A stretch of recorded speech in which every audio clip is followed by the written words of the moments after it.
Bettina Ortiz Imenya was not accustomed to waiting. A former Miss Venezuela and Miss Universe runner-up, of course, the exceedingly bronze strawberry blonde was these days the wife of the Miami auto parts tycoon, Herman Ortiz Imenya. And at every restaurant she chose to grace with her presence, she was always greeted with reverence and whisked to the exact table she desired. Today she wanted the corner table on the terrace at Sip Sip, her favorite lunch spot on Harbor Island.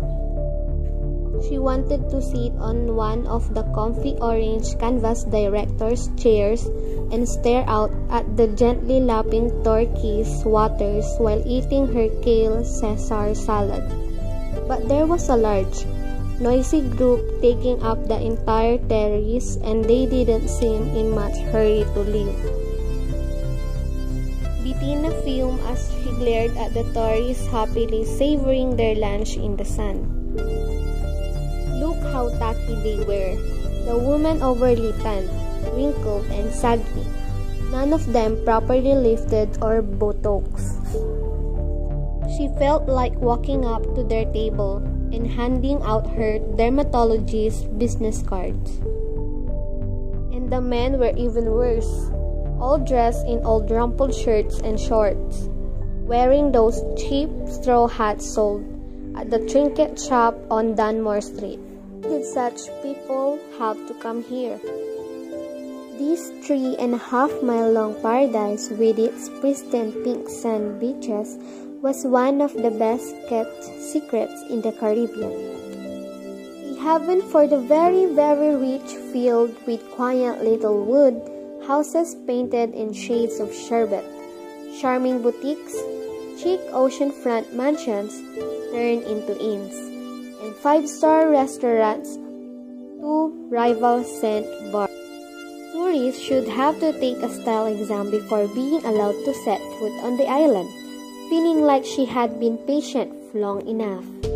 Bettina stormed into the kitchen, the fringe on her crotchet Gucci kaftan top shaking furiously as she made a beeline for the woman with a shock of pixie cut blonde hair manning the main stove. "Julie, honey, what's the deal, yo? I've waited more than 15 minutes for my table," Bettina sighed to the owner of the restaurant. "Sorry, Bettina. It's been one of those days. The party of 12 on. The terrace showed up just before you did,"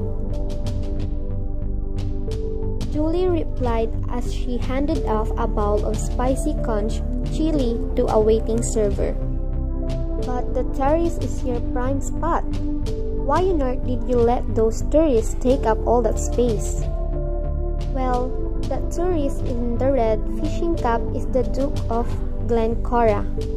His party just boated over from Windermere. That's his royal yachtman you see moored off the coast.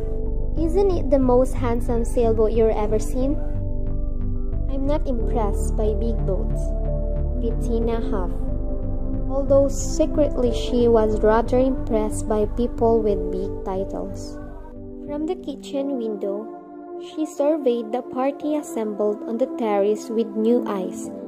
These aristo-British types were such a strange breed. Sure, they had their Savile Row suits and their heirloom tiaras, but when they traveled, they looked so painfully frumpy.